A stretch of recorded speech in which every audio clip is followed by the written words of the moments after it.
going to get started before the supervisors get in trouble with some side conversation over here. Good evening. I'm Rebecca Turner. I'm the County Clerk Recorder and Registrar of Voters. I feel like I should be standing, but it's easier to manipulate the PowerPoint sitting, so that's what I'm going to do. We also have the County Administrative Officer, Krista Vondolata, here, and Sarah Decay, I don't know, Edwards, very sorry, Sarah Edwards, the County Council. And we have PATV here to remind me to turn my mic towards me. And Robin Glanfield's my assistant clerk recorder. And then, of course, you know these guys, Ben Stopper, District 5, and Barry Toffanelli, District 1. I'm trying to move their boundaries already. So essentially today we're just going to go over a brief overview of the entire redistricting process. I'm going to tell you why submitting a community of interest is important in this process. And if you have questions as we go, feel free to ask, but we also will have a public comment and question section at the end. So with that, I'm going to go ahead and get started. So here, if you can see up on the TVs, this is how our district boundaries currently lay. I don't know how well you can see up there, but the purple is District 4, and then we have District 5 in blue. District 1 actually comes around, wrapping around Hogan, and then comes back down and meets District 4. And then we have District 2, the red, the largest district, and District 3. District 2 and District 3 are pretty well split by a mountain ridge line, so there's not going to be much change there. So every 10 years, districts must be redrawn so that each district is substantially equal in population. This process is called redistricting, and it's important to ensure that each board member represents about the same number of constituents. So it's important for the equal distribution that each one of these supervisors represents. At this time, we're going to look at 9,050 voters. And that way one district isn't have more constituents than another, and evens the balance of them being your representatives. So it equals it out for everyone. In Calaveras, the Board of Supervisors is responsible for drawing the district lines. At this point, the census data was released in August. However, the data as it stands right now is in a statewide format, and so we're still waiting for the state to release to us Calaveras specific data. So you can go on and you can start pulling some things out, and that's what we did to get the basic population for each district, but those are slight estimates because we're still waiting for the final numbers to be released to us so that we can start drafting maps and talking about that. We think our estimates are 97% accurate, like it's pretty accurate for each district, but we can't pinpoint further down than districts at this point.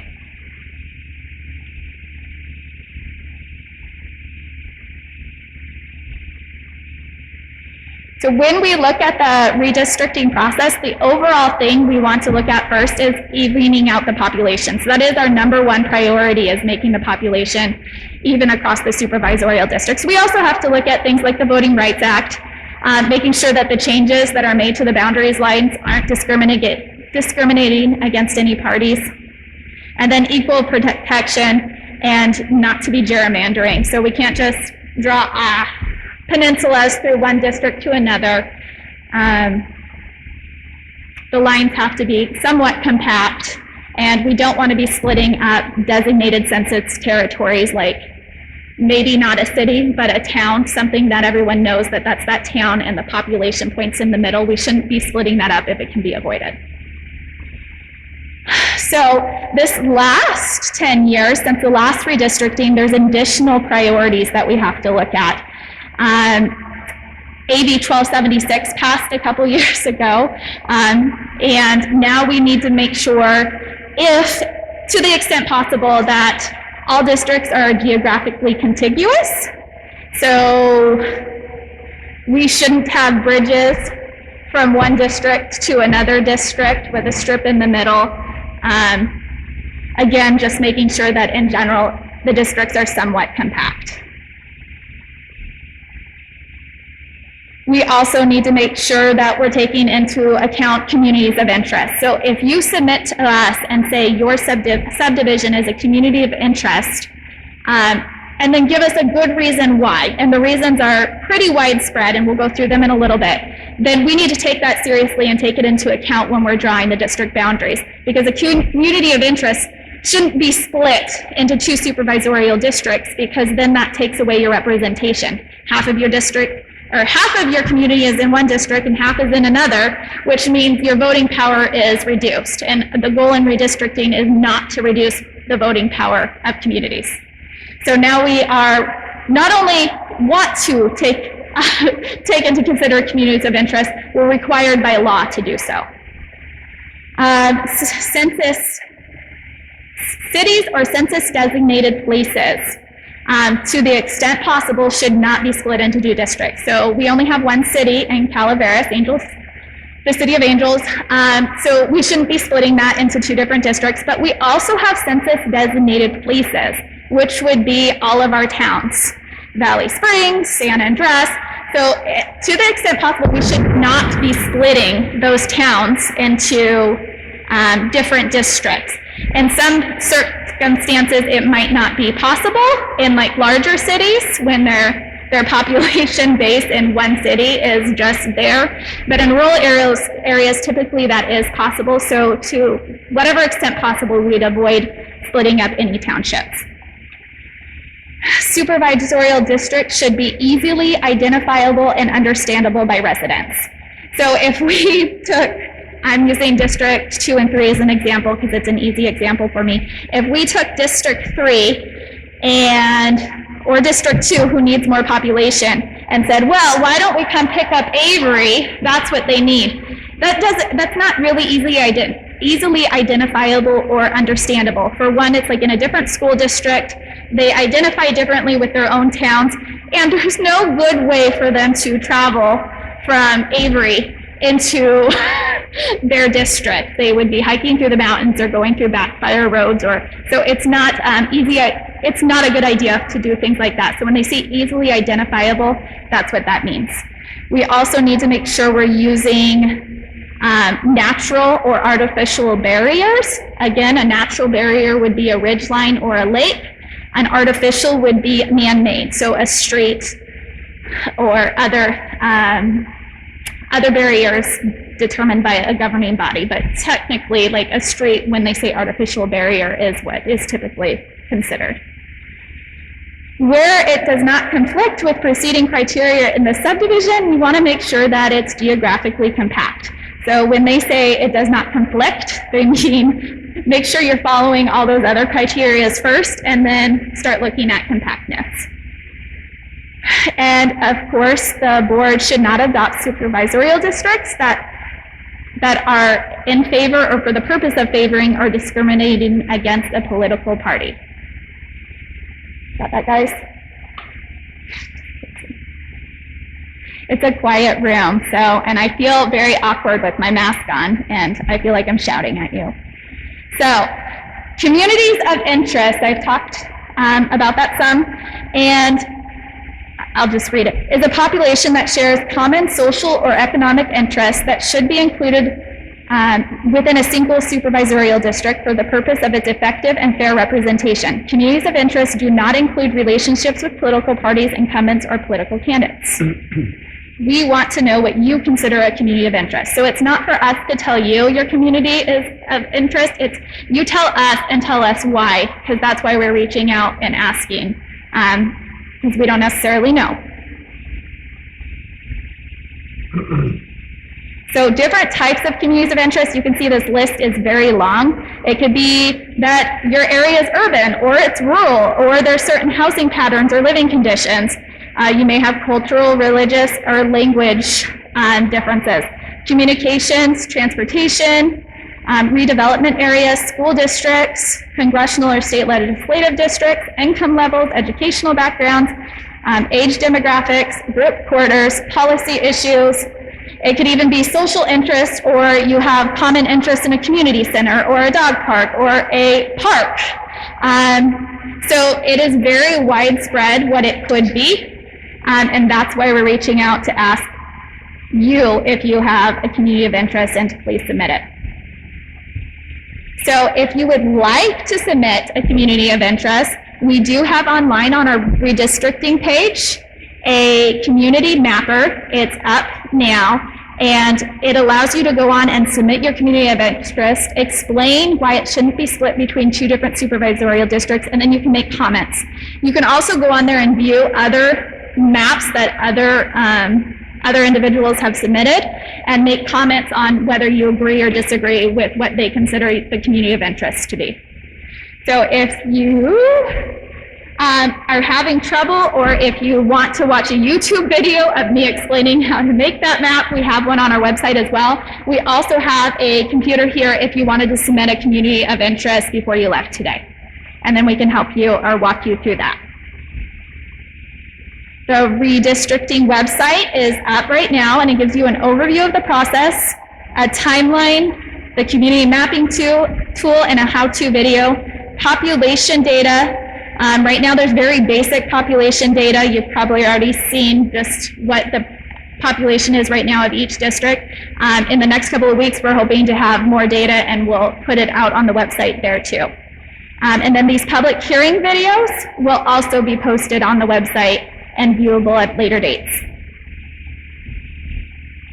So the timeline as it is online right now, you'll notice that there are some dates that say to be determined. The reason it's to be determined is we haven't received the final census data, and once we receive it, we'll set those dates as hardline, but it's hard for us to know before we get the data how long it'll take us to process it internally as well to get it back out to you.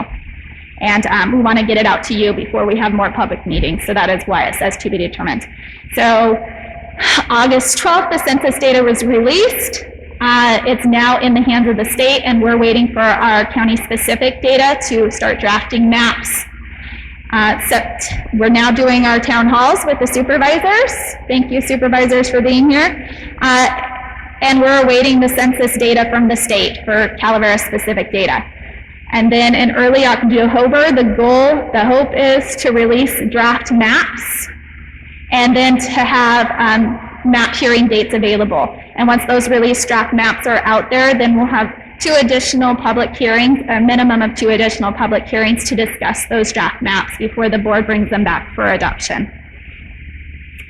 We're working with a very short timeline because the census data is very late to be released. Typically, we would have it in by May, and we clearly don't yet. So the other is the elections. The signature in lieu filing period for the primary election in June starts December 16th. And we have to have our maps drawn and that data back in place before that filing period opens.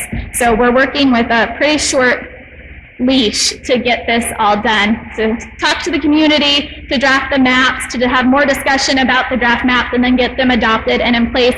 And as the election official, it also scares me because once we go through this, I then have to take all the supervisorial districts and make new voting districts with the precincts from that time period, from the time they adopt to before that petition in lieu filing period starts. So it gives elections a really short leeway for redoing our mapping as well. So what now? Well, right now, I'd like you to check out the website, watch for updates to the timeline.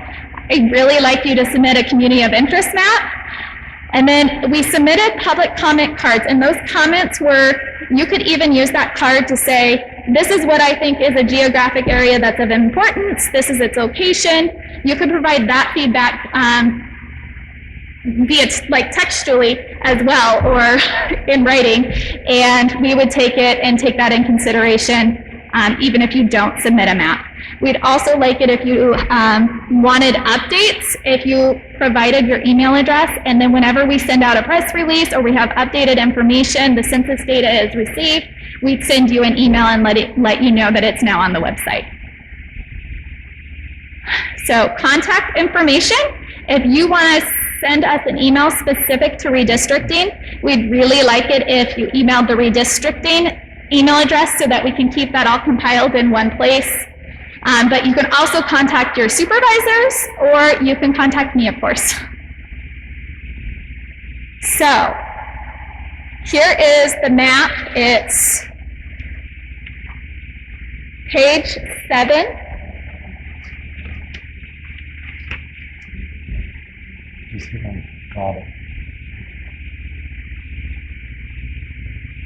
I don't know about it.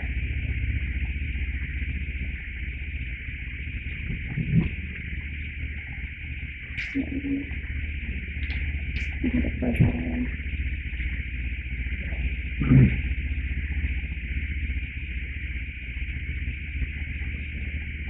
Wow, quick.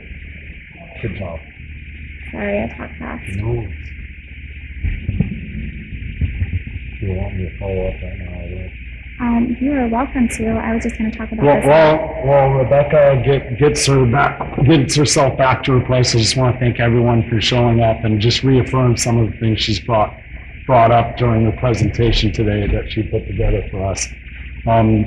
The census data has been lagging behind from the federal level now to the state level, so we're getting this somewhat, and I think this is what the message she's relaying, a short runway to do this redistricting before you have to have it forward for the next year's elections. So we don't have all the data in place yet, especially when it comes to the census blocks. Census blocks where, when she brings up her map, those gray lines here, all over inside each district, those are census blocks. And those have applied populations to them. And we don't have that specific data yet so that we can start breaking up districts and start moving population around so that we can even up the districts quite a bit. So I just want to put it in a different sense than Rebecca put. She's straightforward and quick. But so right now is the time to get your comment. If you feel like you have an HOA, for example, that you feel is a community of interest, you could put in that, look, my HOA split up, I think it should go this way or that on the districts, but it should all be in one district because we feel we're a community of interest. That's a good example. And this is a good time for you to give me your comments, and then we start applying the numbers along with the public comment, and then we start to try to bring everything out in a fair way, an equitable way moving forward. Is that pretty much the sum of it? Very nice summary. Very nice summary. So we do appreciate you showing up. A few more people showed up tonight than I thought would. And, whoever's watching it on Zoom, good for you for applying technology and be able to attend. So we look forward to your questions. Is there anything you want to say, Carrie? Do you want me to finish through this? Yeah, you want to finish through that. Okay, so this map is what we have identified as the population of each district now. And these are the populations that we're going to be working with when we get the data. There are slight estimates because of some of our supervisorial districts overlapped over the population blocks that we have right now. When we receive the real data, the population blocks should match up exactly with our supervisorial districts because there's different layers of these blocks. So they're hard to see here in gray, but Doug, our GIS, is on the call and he's got his map and he's going to zoom into some of those so we can show you this is a population block. And the one thing we're tied to those population blocks because this is what the census told us, that's our population for that area, and so we have to use that when we draw our district boundaries as well. So my slide here, you can see the population. So for District 1, for instance, they're well within the acceptable deviation at 4.5%. So District 1 technically wouldn't need to be changed at all. But then we have District 2 is 18% off. We do have to be within the 5% deviation, so that means every district needs to be between 8,608 voters and 9,510 voters. The exact population would be 9,058, but we are allotted this deviation, and so that will be our goal, is to get with each district within that range. So that is the end of my presentation. We can go to comments and questions, and if Gary wants to speak first, he can. And then we have Doug. I don't know if Doug's ready. He can take over and share his screen. And then if we had specific questions about any area in the map, he can zoom in and show us that on the map right now. So for one, okay. So Doug, you can hear me. The main thing I'd like to show is one of the areas, like perhaps between District 2 and District 1, where we have a population block that doesn't quite match up with the current supervisorial districts. So you can see the green, it's kind of hard, and if you want to get closer, you can, but we can also scoot through this quickly if you prefer. On this screen over here is Doug's, and the blue and the green are supervisorial districts, but the gray lines that are going through the blue right there is where a population block didn't quite match up from what we pulled from the Census website. And so when we say our population estimates are estimates, it's because of that. When it didn't match up, we had to decide which side to put the population on. But when we receive the actual census data, those blocks will match up, and then we'll know exactly what the population is in each supervisorial district. Does that make sense? Yes, I just have a question to clarify that. This page that population data that we are showing visually for Calaveras County specific, and how do we know that the blocks? Because we pulled this off the Census Bureau ourselves, but the state hasn't actually released the data that we'd work with. So I just went on the website, and it's like there's this long spreadsheet, and I pulled data out, and then Doug, our GIS, did the same thing and pulled the layer out.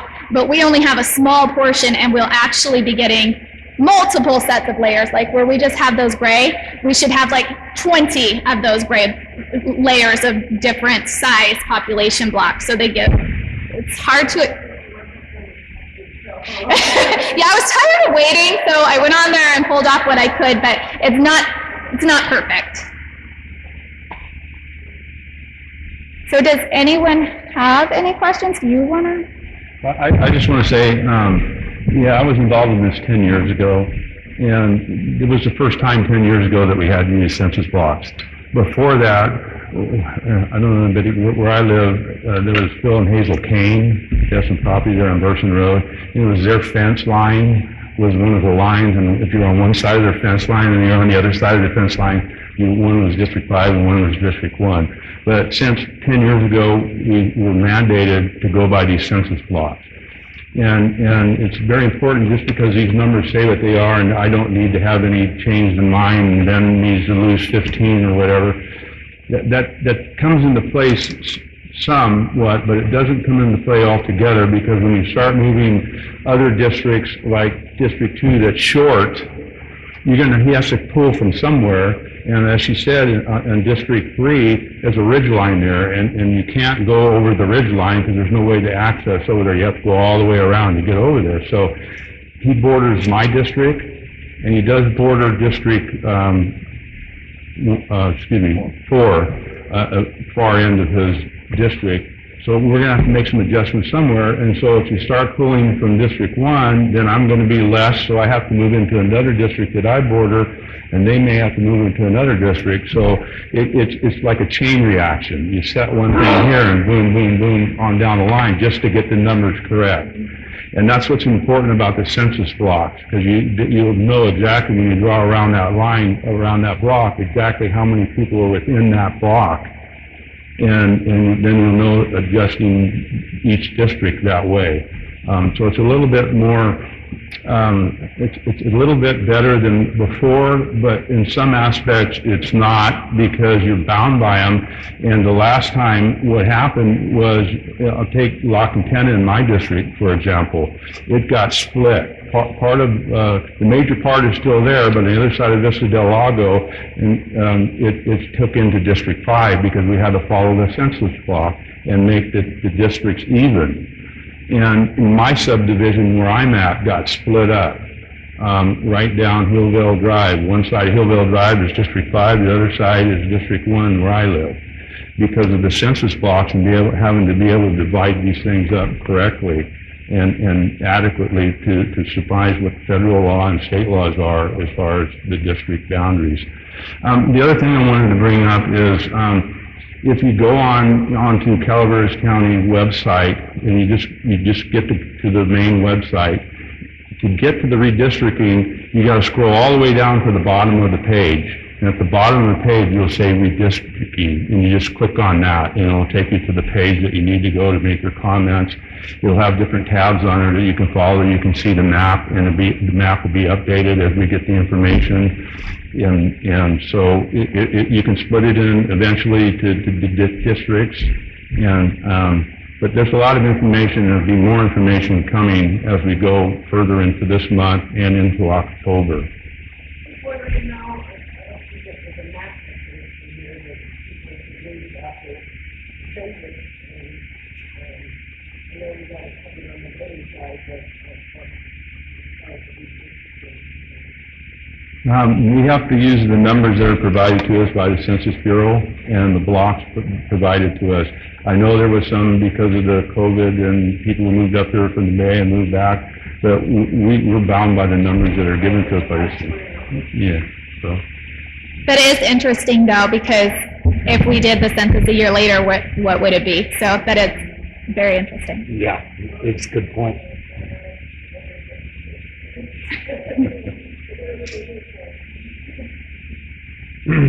Any further questions? Comments? And we'll also, if anybody's able to raise their hand on Zoom, if anybody can. No? Okay. Thank you, Robin. And again, it's very important if you're interested and you want your comments made and heard, that you go to the website and go to the website frequently, because there'll be coming up starting in probably a couple of weeks, there'll be frequent updates to that. And once we have all 5 of the meetings done, and the information from each one of those and comments from each one of those are up there, you'll be able to see, you click on and watch it if you're interested in it. I have one on the 9th with District 2 Supervisor Jack Garamendi in McCullough Hill. Again, because probably some of that will be coming into my district to make up the difference that he had in about 1,000 people that he's missing. So I also have on the 3rd, which is this Friday, a meeting in Copperopolis because of my border with District 4, which is, goes back to the domino effect that Mr. Toffnelli brought up earlier. It's, at least to get Jack within the boundary of 5% in District 2, Mr. Garamendi, we're going to have to get him at least 1,201 population. And so I think that's going to, some of the most viable parts of it will probably be falling towards District 1. District 1's probably going to, more of the viable stuff kind of falls into my District 5, which gives me the option for dipping into District 4, which is the domino effect that we're talking about. I don't see too many other ways around it, which is unfortunate. If I'm 15 ahead, I don't want to give up anything. But I like everyone in my district, so I want to keep them all, but it is what it is. Well, with that, if you don't have further public comments or questions, we can go ahead and end the public hearing. You're free to stay and chat while we pack up, or if there's anything in particular you want us to show you on the map, we're available to do that as well. We can also stick around and show you the community mapping tool if you like. Other than that, thank you all for coming out. And if you have any questions anytime in the future, feel free to reach out to my office as well. All right. Thank you, everyone. Thank you. thank you.